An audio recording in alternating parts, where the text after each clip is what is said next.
तर चला मंडळी, मस्त अशी चमचमीत रेसिपी बनवायची आहे। ती रेसिपी आहे प्रॉन्स तवा मसाला। त्यासाठी इथं मी घेतलेले आहेत प्रॉन्स, जे स्वच्छ धुवून घेतलेले आहेत आणि आता छोटुसं वाटण तयार करून घ्यायचं आहे। त्यासाठी थोडी कोथिंबीर, मिरची, लसूण आणि आलं असं पाणी न घालता जाडसर वाटून घ्यायचं आहे।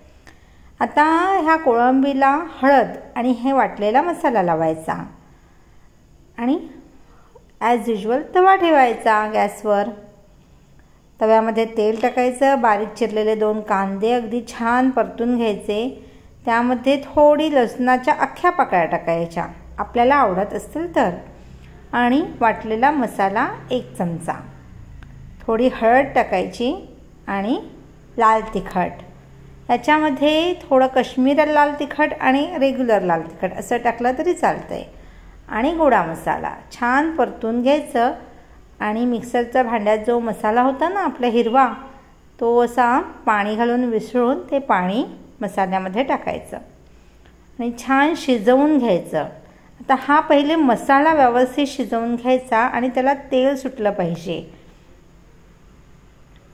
बघा छान दिसते की नाही। आणि मग बारीक चिरलेला किंवा क्रश केलेला किंवा मिक्सरला लावलेला टोमॅटो पण बारीक असायला पाहिजे, जाड नको। जाड असलं ना की ते मिक्सअप होणार नाही आणि मग रेसिपीची चव बदलेल म्हणून।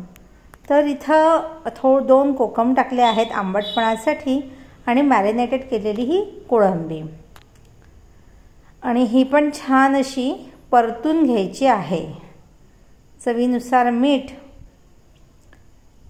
सर्व अगदी साहित्य व्यवस्थित परतून घ्यायचं आहे आणि अगदी थोडंसं पाणी, कारण की मसाला लागू नये म्हणून थोडंसं अगदी मोजून मापूनच पाणी वापरलेलं आहे, कारण की कोळंबीला सुद्धा स्वतःचं पाणी सुटणार आहे।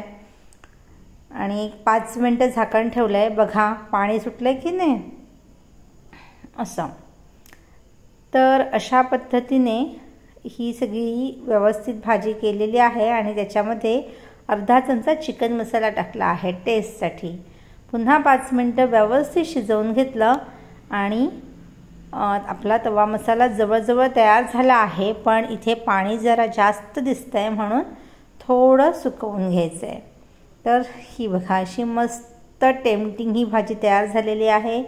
त्यावरती मी वरून अशी कसुरी मेथी चुरडून टाकणार आहे। खूप छान फ्लेवर देते ती, आणि थोडंसं तूप, अर्धा चमचा तूप।